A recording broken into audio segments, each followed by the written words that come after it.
مریم کا راز ہوا بالا خاتون کے سامنے آشکار۔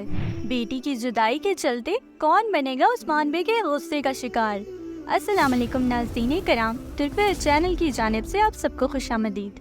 ناظرین کرام، سب سے پہلے تو عالم اسلام کو رمضان المبارک کا رحمتوں اور برکتوں بھرا مہینہ مبارک ہو۔ آج کی ویڈیو کرلش عثمان کے مداحوں کے لیے بڑی ہی خاص ہے۔ بالا خاتون قید کاٹنے کے بعد ایک الگ ہی روپ میں نظر آئیں گی۔ عثمان بے کی اسٹریٹجیز دشمنوں کے خلاف مزید جان لیوا ہو جائیں گی۔ مریم کا سچ سامنے آتے ہی سرخ شیطان بھی الوداع کر جائے گی اور نئے کرداروں کے آنے سے ایک الگ ہی کہانی کھل کر سامنے آئے گی۔ تو ناظرین کرام، سرپرائز کرلش عثمان کی کاسٹ میں تو نئے کردار شامل ہو رہے ہیں۔ علی اونر اور عائشہ انجی ترک میڈیا کے مطابق قسط 184 میں انٹری کریں گے، اور علی اونر جو کہ ایک قابل ترک اداکار ہے، ہمیں ایک ترک سردار سارگن بے کے روپ میں جلوہ گر ہوتے نظر آئیں گے۔ اس کے علاوہ قسط 183 میں پہلے ہی ایک اور ترک سردار کی بھی انٹری ہو چکی ہے۔ اب ان سب سرداروں میں کون دوست ہوگا اور کون دشمن، اس کا جواب ہمیں کس دیکھ کر ہی معلوم ہوگا۔ اینڈ ناؤ ویورز، آتے ہیں ہم اس پاپولر سوال پر جو کہ ہر ایک کے ذہنوں میں اب تو چھپ ہی چکا ہے۔ یہ نقاب پوش لڑکی حلیمہ ہے یا پھر ہماری ون اینڈ اونلی سرخ شیطان کا ایک اور شیطانی منصوبہ؟ اب ناظرین کرام، اس پہلو پر تو میں پچھلی ویڈیو میں ہی آپ کو بتا چکی ہوں کہ امید یہی ہے کہ یہ لڑکی پوئینہ نہیں بلکہ کوئی اور ہوگی۔ بٹ ویٹ، میں نے کہا تھا نا کہ سکے کے ہمیشہ دو رخ ہوتے ہیں۔ تو کیا ہوگا اگر جب صوفیہ نقاب اوپر کرے اور اندر سے بوم مریم نکلے؟ کیونکہ بالا خاتون اور عثمان بے کے ایکسپریشنز ایسے تھے جیسے وہ اس لڑکی کو پہلے سے ہی جانتے ہیں۔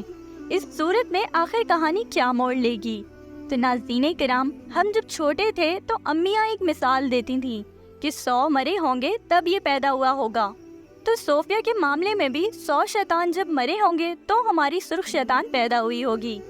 تو اگر وہ لڑکی واقعی مریم ہوئی تو عثمان بے اور بالا خاتون کو اس سے زیادہ تڑپ اور کیسے ہوگی جب وہ مریم کو دیکھ لیں گے اور پھر سوچیں گے کہ اتنے عرصے سے ہماری بیٹی ہمارے آنکھوں کے سامنے تھی اور ہم اسے پہچان نہیں پائے۔ اور یہی تو صوفیہ کا مقصد ہے کہ وہ عثمان بے اور بالا خاتون کو اولاد کی جدائی کے لیے تڑپانا چاہتی ہے اور انہیں وہی اذیت دینا چاہتی ہے جس سے وہ ان کی وجہ سے گزری تھی۔ تو ناظرین کرام، اگر ایسا ہوتا ہے تو بھی عثمان بے چاہیں بھی تو مریم کو اپنے ساتھ نہیں لے جا پائیں گے۔ ایک وجہ تو یہی ہے کہ مریم نے صوفیہ کی دی دوائی دوبارہ پی لی ہے جس سے وہ پھر سے سب بھول گئی ہے۔ دوسرا یہ کہ عثمان بے اور بالا خاتون کے پاس اتنا وقت ہی نہیں ہوگا کہ وہ اسے سمجھا پائیں، کیونکہ جلدی اوریگان بھی صوفیہ کے ٹھکانے پر پہنچ جائے گا اور انہیں نہ چاہتے ہوئے بھی وہاں سے صرف بالا خاتون کے ساتھ نکلنا پڑے گا۔ اب ناظرین، اس صورت میں اگر وہ لڑکی مریم ہوتی ہے تو کہانی کو عثمان بے کے لیے سنبھالنا آسان ہوگا۔ اب آپ پوچھیں گے کیسے؟ تو چلیے ایک شارٹ سے فلیش بیک میں چلتے ہیں۔ پچھلی قسط میں علاء الدین بے کے خیمے میں مریم کا سامان رکھتے ہوئے دوا کی شیشی اس کے تھیلے سے گر گئی تھی۔ تو جب بالا خاتون اور عثمان بے واپس آ کر انہیں بتائیں گے کہ مریم ہی حلیمہ ہے تو وہ وجہ جاننے کے لیے اس کے سامان کو ڈھونڈیں گے اور وہ زہر والی شیشی بھی انہیں مل جائے گی۔ اور کیونکہ علاء الدین بے ایک ماہر ہے تو وہ جان جائیں گے کہ یہ دوا اصل میں مریم کو دی جاتی تھی تاکہ وہ اپنا ماضی بھول پائے۔ اس سے عثمان بے اور بالا خاتون کو بھی ان کے سوالوں کے جواب مل جائیں گے اور وہ پھر باقاعدہ مشن پر نکلیں گے کہ مریم کو ڈھونڈ کر اسے حقیقت بھی بتا سکیں اور ساتھ ہی اس کا علاج بھی کر سکیں۔ اب ناظرین کرام، بالا خاتون بھی ایک لمبے قید کاٹنے کے بعد علاء الدین بے، گونجا اور ہولوفیرا کے ساتھ ایک نئے انداز میں بازنطینی جگہوں اور بازاروں میں گھومتی نظر آ رہی ہیں۔ تو کیا وہ کسی مشن پر ہیں یا پھر حلیمہ کو ڈھونڈتے ڈھونڈتے یہاں آ پہنچے ہیں؟ ناظرین کرام، اگر تو جو اوپر میں نے سینیریو بتایا ویسا ہی ہوا تو بالا خاتون مریم کو ڈھونڈنے کے لیے ہی مشن پر روانہ ہے، کیونکہ ایسے مریم تک پہنچنا وہ بھی سرخ شیطان کے پہرے کے ہوتے ہوئے کافی مشکل کام ہوگا۔ اس لیے بالا خاتون اپنا بھیس بدلے قلعے میں گھس جائیں گی اور اگر وہاں انہیں حلیمہ ملی تو اسے چاہے زبردستی چاہے اس کی مرضی سے اپنے ساتھ لے آئیں گی۔